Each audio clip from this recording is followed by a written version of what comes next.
Tema, Ringo consisting of only platform. This is our theatre manager to sitting with the head. To Parisation, never to the cinema, never to the cinema. Near Timona Pamela, near Lipsia. Cinema, near Pontiora, cinema, near Nepia. Village, no time for the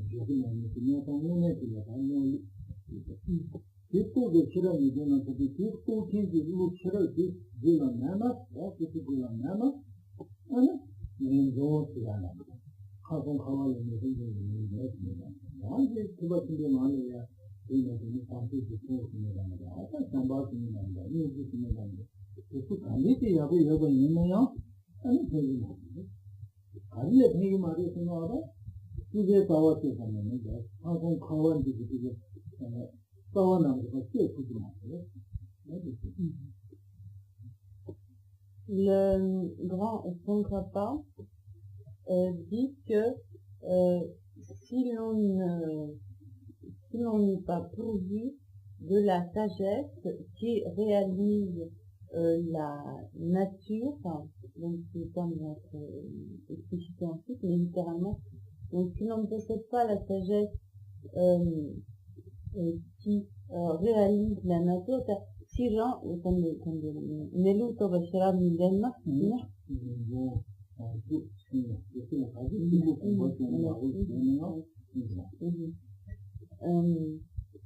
même si l'on possède donc la pensée de Bodhi, même si l'on possède la renonciation au cycle des existences et la pensée de Bodhi, ces réalisations ne nous seront pas utiles pour couper la racine du cycle des existences.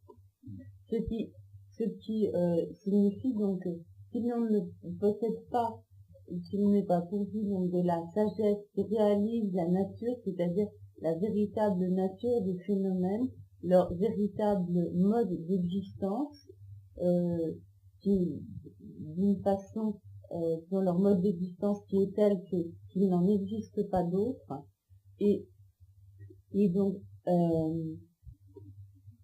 même si l'on a développé la renonciation au cycle des existences et que l'on s'est engagé sur le chemin du grand véhicule, c'est-à-dire donc que l'on a développé la pensée de Bodhi, même si on a développé la grande compassion, l'amour infini, etc.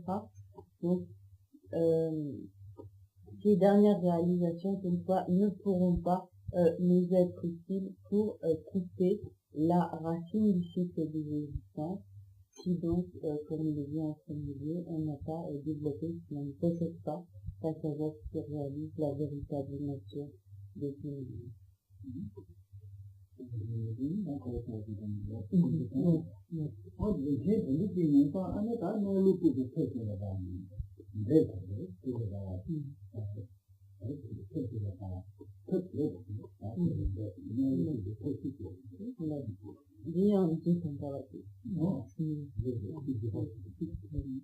Et donc à cela, le grand Tsongkhapa ajoute, par conséquent, efforcez-vous à la mise en pratique de la méthode qui permet de réaliser cette véritable nature des phénomènes.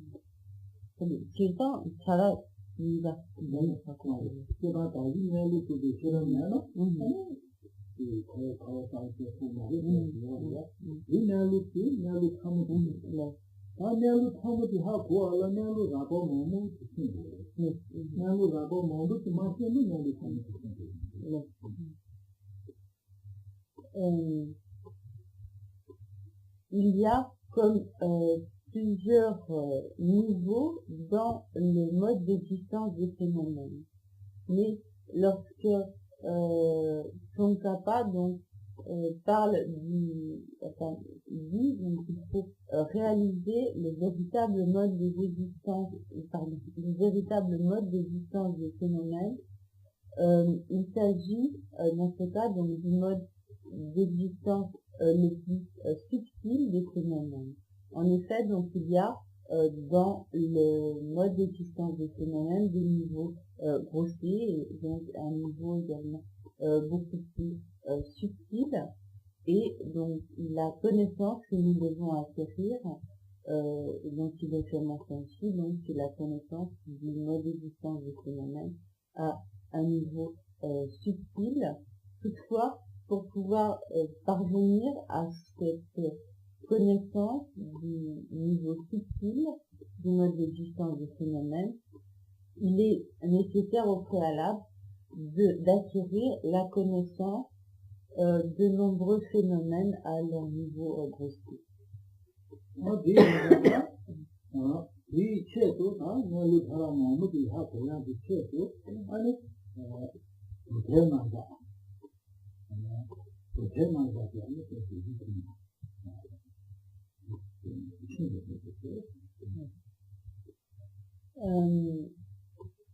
Mais ainsi pour pouvoir parvenir à la connaissance des divers niveaux de mode d'existence des phénomènes, donc que ce soit au niveau grossier ou au niveau subtil, il est nécessaire d'étudier ce qui concerne les divers systèmes philosophiques.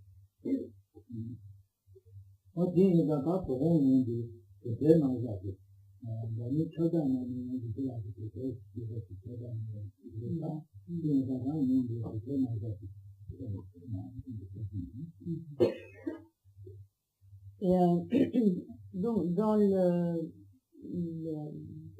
programme des enseignements pour cette année, donc Geshe-la avait mentionné donc un sujet concernant l'exposé des divers systèmes philosophiques bouddhistes, et donc c'est ce dont Rinpoché va nous parler après.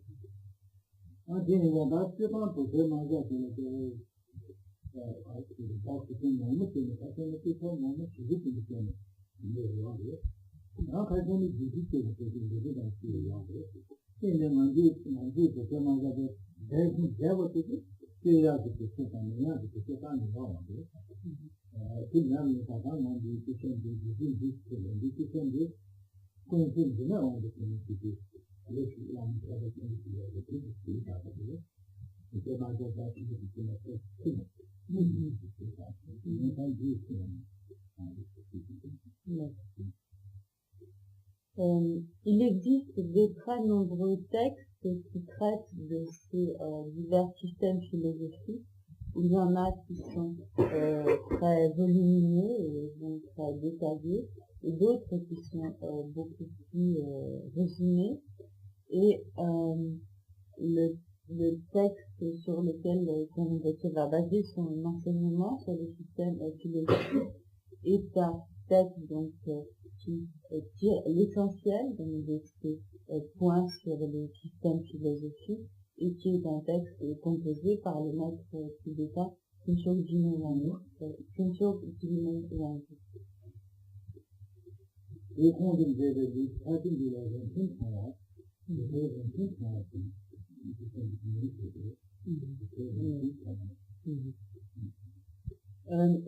ce texte est appelé en tibétain Dikka, qui est donc traduit par le système philosophique en général, Dikka Rinchen Chenwa, comme donc la précieuse guirlande des systèmes philosophiques.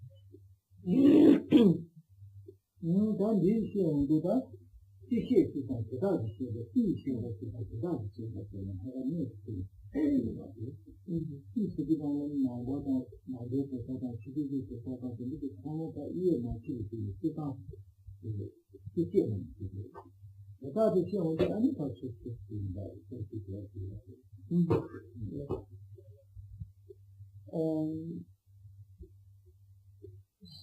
chaque disons, chapitre de ce texte est présenté en deux parties. La première partie qui est appelée donc comme un exposé général dans lequel figurent en commun les points de vue des bouddhistes et les points de vue des non-bouddhistes, et donc une deuxième partie qui est appelée donc un exposé particulier, et c'est-à-dire ici donc particulier au vu des bouddhistes.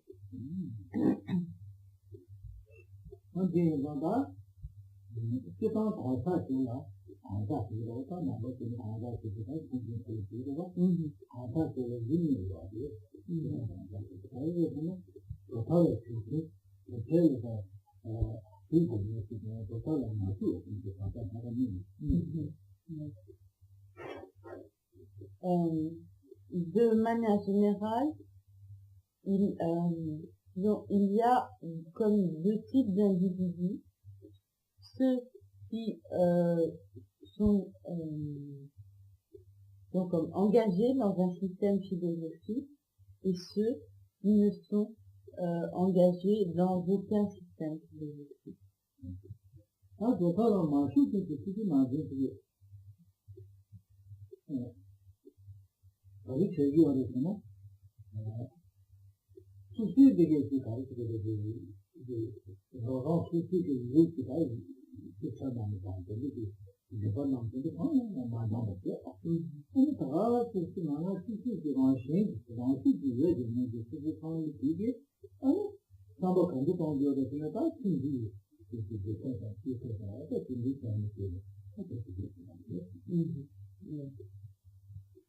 Donc, ceux qui ne se sont engagés dans aucun système philosophique, donc d'après la définition qui est donnée ici, sont des individus qui ne se sont pas consacrés ni à l'étude livresque, et qui ne se sont pas non plus,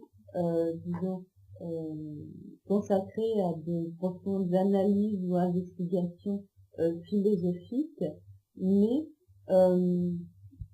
qui orientent leur mode, leur vie, leur manière de vivre en fonction de ce qui, comme spontanément, donc leur semble bon.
Quant à ceux qui suivent donc un système philosophique, ce sont des individus qui, soit en se basant donc sur des enseignements ou donc des sources textuelles exposant des enseignements, soit donc en ajoutant à ces études ou ces connaissances textuelles des réflexions, des analyses, des méditations sur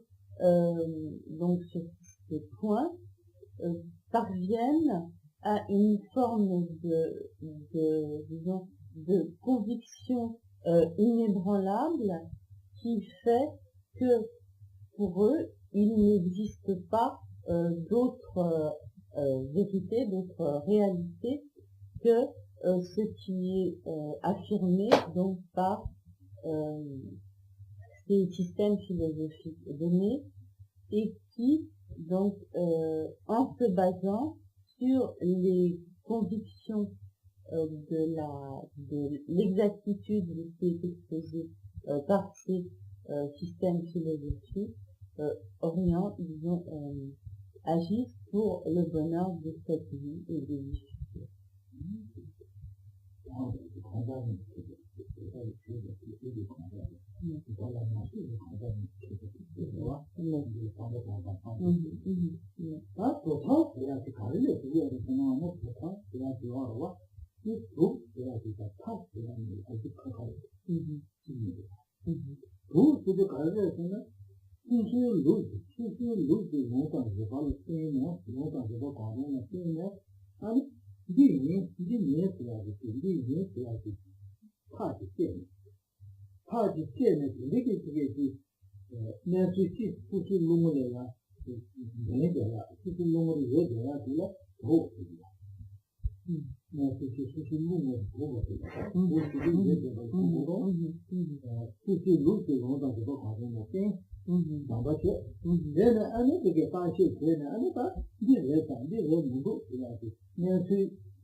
Donc, on parle ainsi de système philosophique, donc là il va y avoir un peu une difficulté de traduction dans la mesure où système philosophique ne traduit pas du tout, disons traduit le sens mais pas l'étymologie du terme tibétain.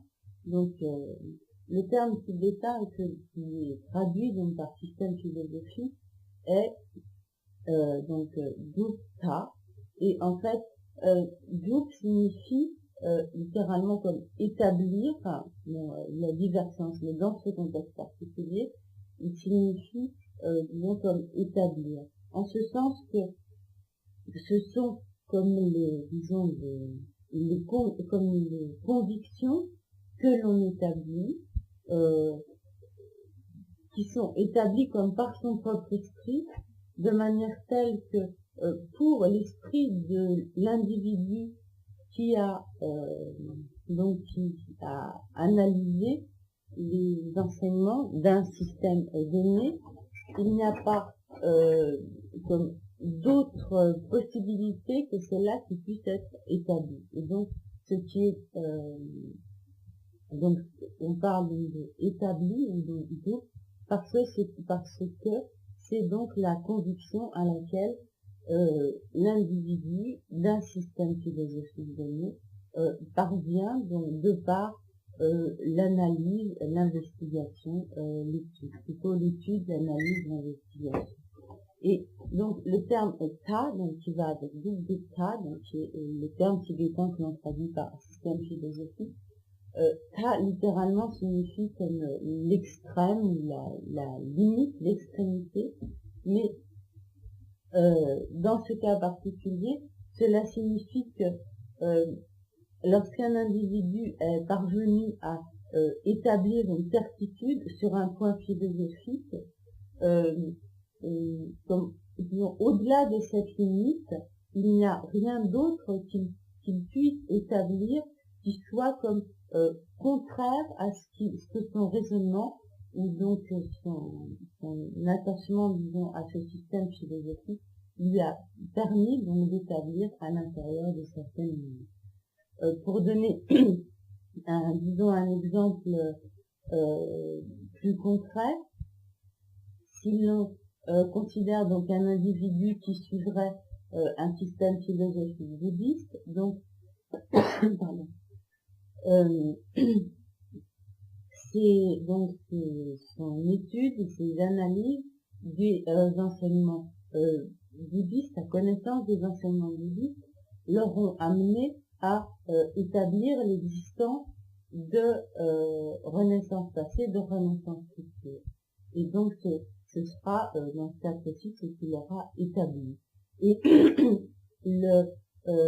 donc ce qui est signifié par le terme tibétain de ta, c'est que aucune autre réalité qui s'opposerait à cette affirmation d'existence passée et d'existence future ne pourra être comme reconnue ou acceptée par cet individu, et c'est en cela donc comme la limite de ce qu'il a établi.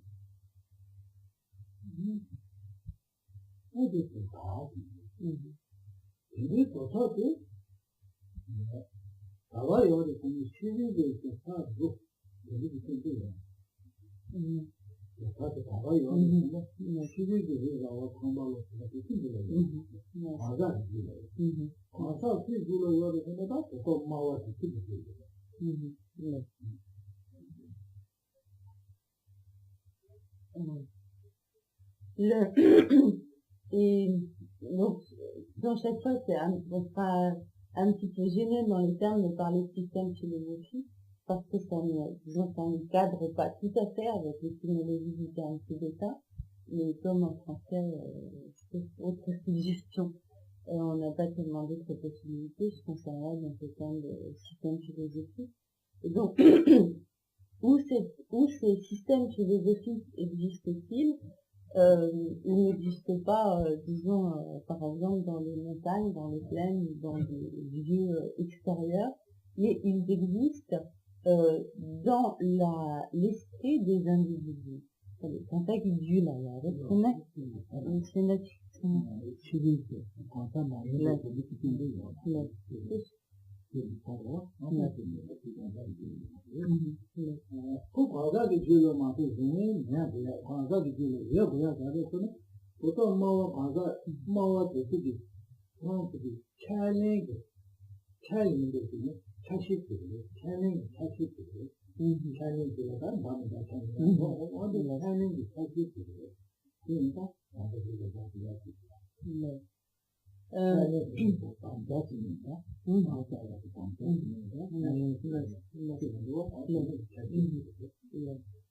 et donc ces systèmes philosophiques existent, donc d'état en tibétain, existent dans l'esprit des individus, donc, et plus particulièrement donc, des individus qui sont comme les protagonistes, les adeptes donc d'un système philosophique.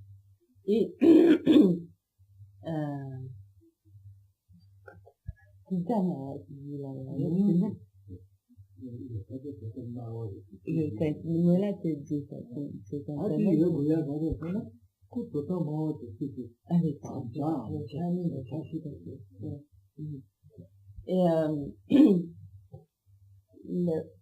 donc, pourquoi dit-on que ces systèmes philosophiques existent dans la, disons comme dans la pensée ou dans la conscience des adeptes de ces systèmes, c'est parce qu'en fait, ces systèmes philosophiques sont comme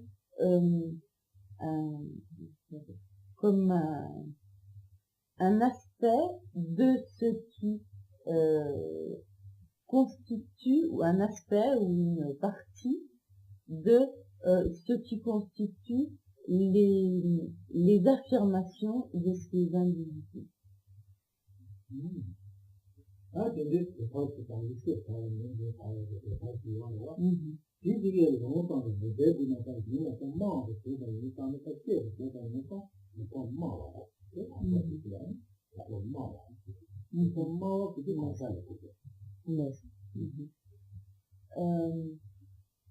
Et on parle donc également, donc littéralement en tibétain, on utilise le terme de ceux qui parlent de Buddha, donc ceux qui parlent des systèmes philosophiques, ou ceux qui comme les exposent, et donc et qui dans la pratique seront est un terme qui sera de près synonyme du tenant donc de ces systèmes philosophiques, parce que donc de manière générale, ces individus qui ont certaines affirmations vont avoir un discours qui sera en accord avec leurs convictions.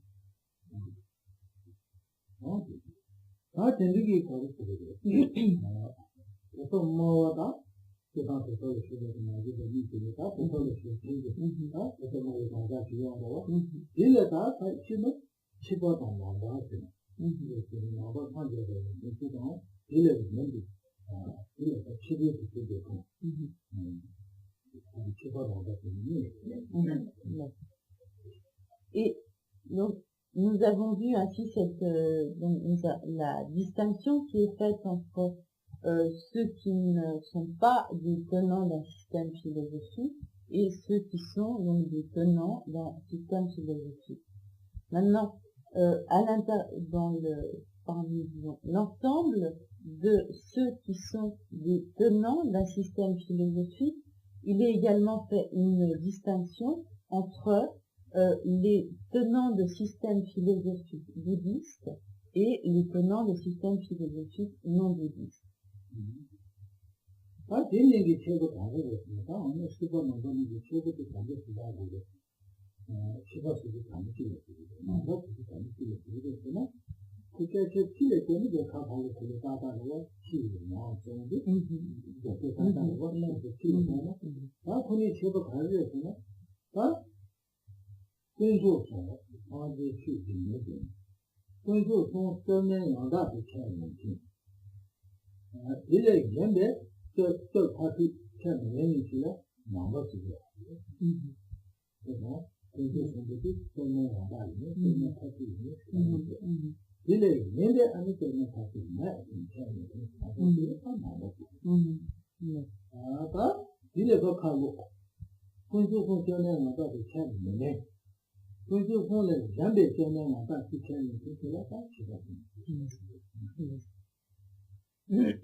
Donc, à nouveau, on est obligé de faire une distinction entre l'usage en français et l'étymologie des termes tibétains. Donc, en général, ce qu'on traduit par bouddhiste en français, littéralement en tibétain, c'est donc Nangpa, comme littéralement c'est de l'intérieur, et ce que l'on appelle les non-bouddhistes, c'est littéralement en tibétain Chirenpa, c'est-à-dire comme c'est de l'extérieur. Et donc, si l'on disons, a priori, de par les termes, il semble que donc les bouddhistes et les non-bouddhistes soient comme définis d'une manière qui les oppose totalement. En fait, la définition précise qui est donnée, donc tout d'abord du bouddhiste, est que donc un bouddhiste est un individu qui reconnaît Kunjusum là, attendez, Kernes Poti, Scientific, Tadala, Namato, Yanta.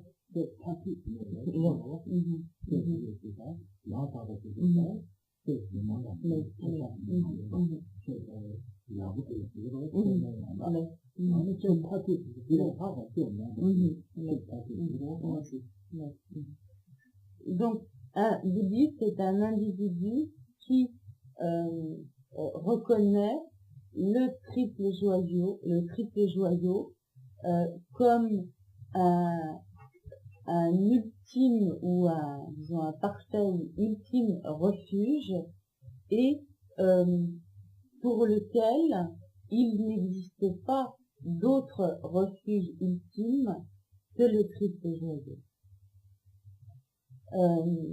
Et donc, dans le même ordre d'idée, un non-bouddhiste est défini comme un individu qui ne reconnaît pas le triple joyau comme un refuge ultime, mais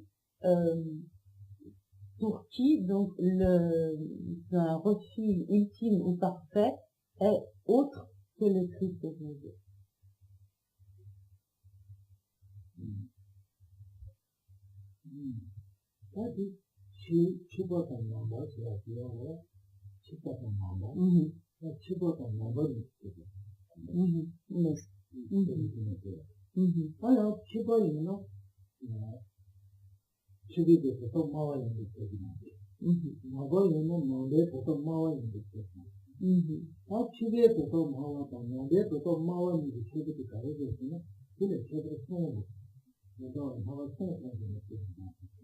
Shiva di Tamata, Nanda di Tamata.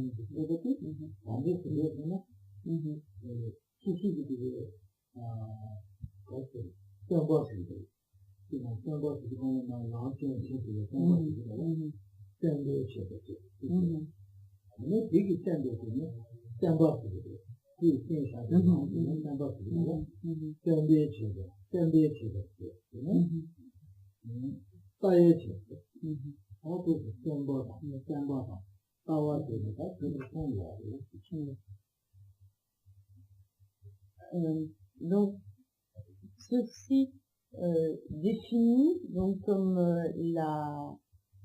donc d'une part les bouddhistes et les non-bouddhistes, et établit donc la distinction entre les bouddhistes et les non-bouddhistes, mais le fait d'être bouddhiste n'implique pas que l'on soit le tenant d'un système philosophique bouddhiste, et le fait que l'on soit non-bouddhiste n'implique pas non plus que l'on soit le tenant d'un système philosophique non-bouddhiste.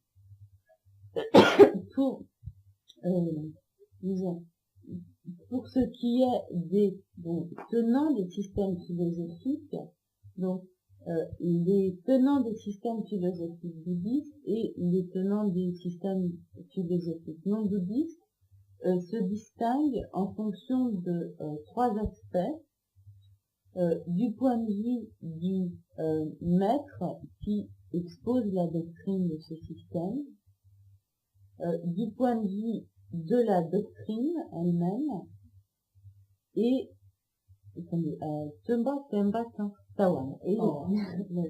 et du point de vue de la vue exposée par ce système.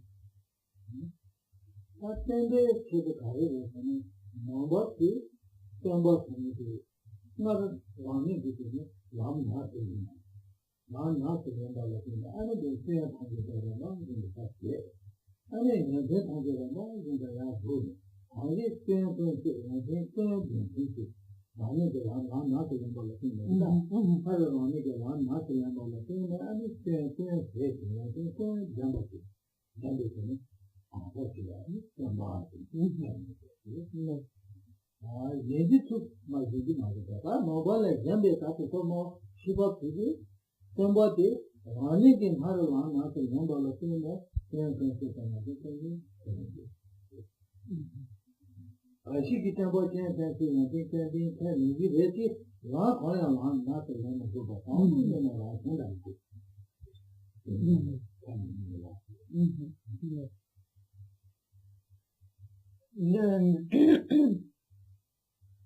donc le maître des bouddhistes, donc celui qui enseigne donc la doctrine des bouddhistes, est un individu qui a lui-même pratiqué le chemin, donc qui a mis en application donc, les méthodes sur le chemin, et qui, grâce à cette donc, pratique du chemin, est parvenu à l'élimination de toutes les imperfections et à la réalisation de toutes les qualités et de toutes les vertus.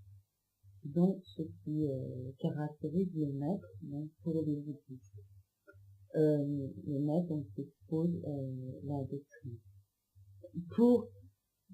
Tandis que le maître des non-bouddhistes n'est pas un individu qui a obtenu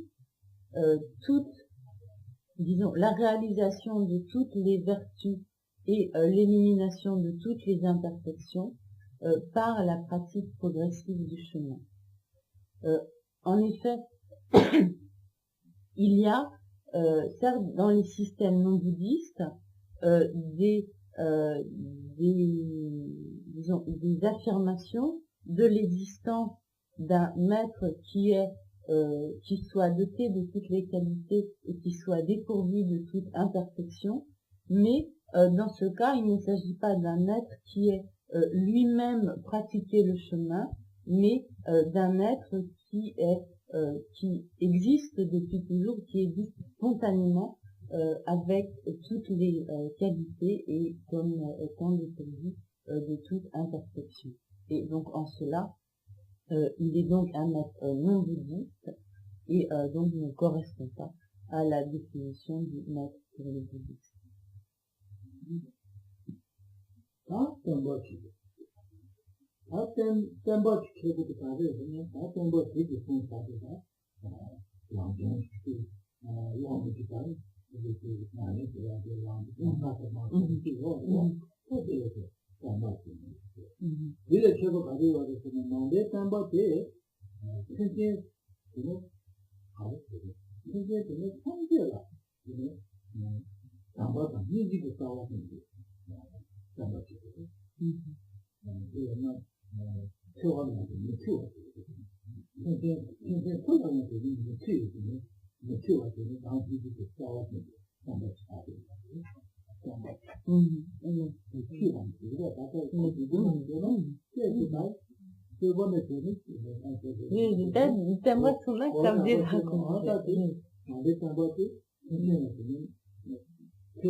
Du point de vue maintenant de la doctrine, les doctrines bouddhistes se différencient des doctrines non bouddhistes. Donc en effet, la doctrine bouddhiste a pour caractéristique d'être comme non violente ou non malveillante et à, disons, comme prôner l'amour et la compassion à l'égard de tous les êtres sans aucune exception. Alors que cette caractéristique n'existe pas dans les doctrines non bouddhistes qui peuvent effectivement prôner la non-violence ou la compassion, l'amour envers certains êtres, mais ne généralisent pas cette attitude à l'égard de tous les êtres vivants.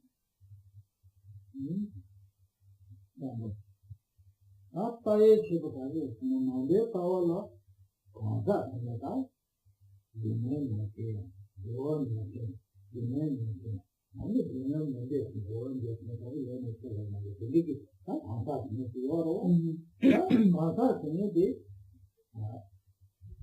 na to na thati khon jo on to ne na ta de na jin ma ko ta de na jin chan ni pa pa ta chi ta ni chan ni na ba mai de da shi ba de ki ba shi ki khon za de ne ko ta wa ta ne den de na ta ba ne ko ta ba de ta ye den de ta ba ma ni na ba ji ki ta ye ni de ma jin khon ta ba ni ni na ta khon ta ta ba chan ni that's it. Power change. Power change. One noising it to know how much it is. That's the need to call it to be for how much it is. Power change. One noising it to know cashy method. Channel people. And then cashy method. Channel people to the back. And it takes a phone thing without the channel. Number two channel are still a card good. Power money, our money, people money, take it from the Paka, take it from the Papa, look at the take it from the River, about to do that Papa money, our money, Channel people money, people to get that Papa in Bucket, Paka, our in Bucket, and a Channel in Bucket. What is it? Channel to do?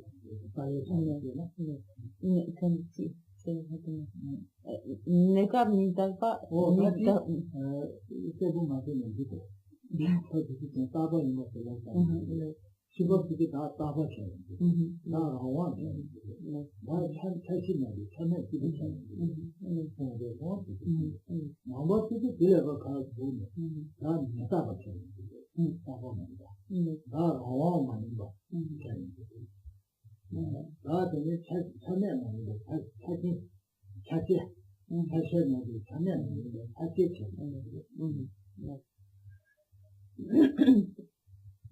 Maintenant, également du point de vue des vues, donc les vues bouddhistes se distinguent des vues non bouddhistes également suivant trois aspects essentiels. En effet, les bouddhistes considèrent que l'individu est impermanent, qu'il existe de manière entièrement dépendante et que qu'il est constitué, et également donc ils affirment l'existence de parties divisibles. Mais les affirmations des systèmes non bouddhistes sont totalement opposées à ces dernières. En effet, les systèmes non bouddhistes affirment l'existence d'un individu permanent, indépendant. J'ai pas fait de la suite tout à l'heure sur le système bouddhiste, c'est ce que j'ai dit juste avant. J'ai dit dépendant. Bon, alors c'est ça. Donc c'était correct. Et donc, d'accord. Donc les systèmes non bouddhistes considèrent l'existence considèrent l'individu comme étant permanent, indépendant et considèrent également l'existence de parties indivisibles.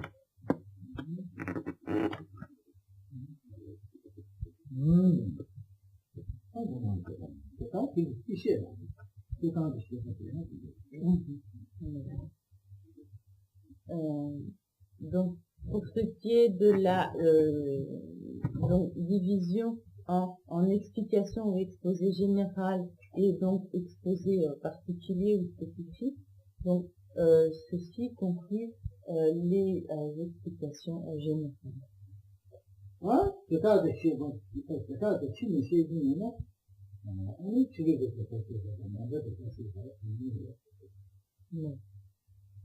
Exactement. 이거 제가 시기가 아주 제가 치는 시기가 지게 됐어요. 먼저 됐어요. Ouais, ouais. Et maintenant, pour ce qui est des explications spécifiques ou particulières, il y a également deux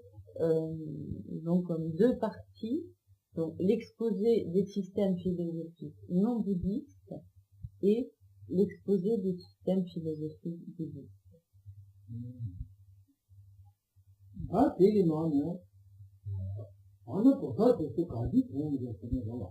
이게 무슨 소리인지 반드시 이해하지 말고 좀 많이 그래서 그 간지 지는 거예요. 너무 많이 하지.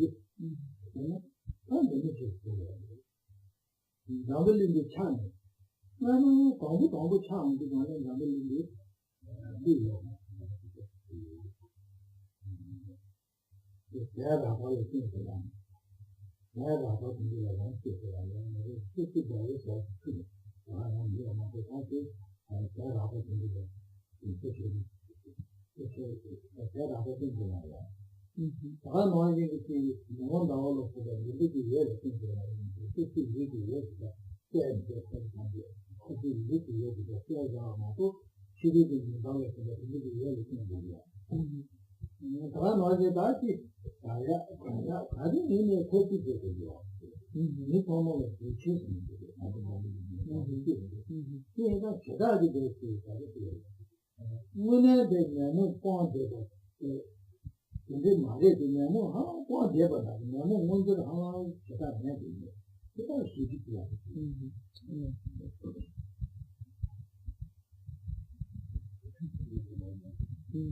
Okay.